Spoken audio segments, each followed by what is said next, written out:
Et je vous propose de retrouver en direct de Beaune Bruno François, conservateur des Hospices de Beaune, monument emblématique de notre région s'il en est. Bruno François, bonjour. En 2008, vous aviez évité le pire avec un incendie qui s'était déclaré durant des travaux dans la charpente de la salle des pauvres de l'Hôtel-Dieu. J'imagine qu'hier soir, ça vous a rappelé de mauvais souvenirs. Tout à fait, oui. C'est toujours dramatique ces événements et on sait qu'un monument est très vulnérable que lorsqu'il y a des travaux de grande ampleur comme c'est le cas sur les toitures. Vous êtes un spécialiste du patrimoine, loin de moi l'idée de comparer les Hospices de Beaune et Notre-Dame, mais que représentait pour vous Notre-Dame de Paris ?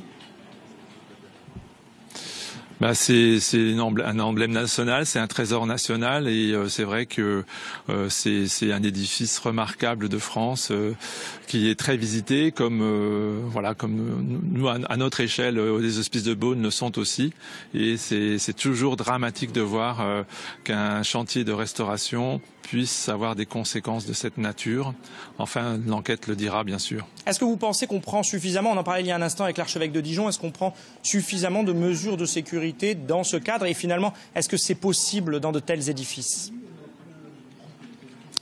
Oui, généralement toutes les mesures sont prises en compte et surtout la prévention au niveau de ces départs de feu. Mais un chantier, c'est plusieurs dizaines d'intervenants en même temps, des travaux avec des points chauds sur les éléments de soudure, notamment tout ce qui est sur les toitures. Et de ce fait, nous avons donc eu à déplorer un départ de feu sur une soudure d'une lucarne de l'Hôtel-Dieu en pleine journée.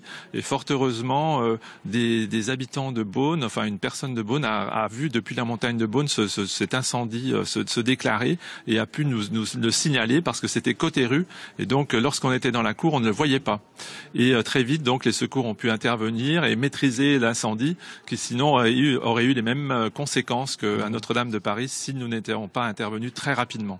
Bruno François, vous nous dites finalement ces travaux sont évidemment nécessaires pour la préservation de notre patrimoine, mais il y a toujours un risque. Tout à fait. Oui, le risque n'est jamais à exclure et il faut être très vigilant sur les mesures de prévention. Et parfois, c'est un enchaînement d'événements imprévus qui ont des conséquences dramatiques. Sans doute, ça peut avoir été le cas à Notre-Dame de Paris. On attendra évidemment les conclusions de l'enquête qui est en cours. Merci Bruno François, conservateur des Hospices de Beaune, monument emblématique de notre région, d'avoir été en direct avec nous dans ce journal de la mi-journée.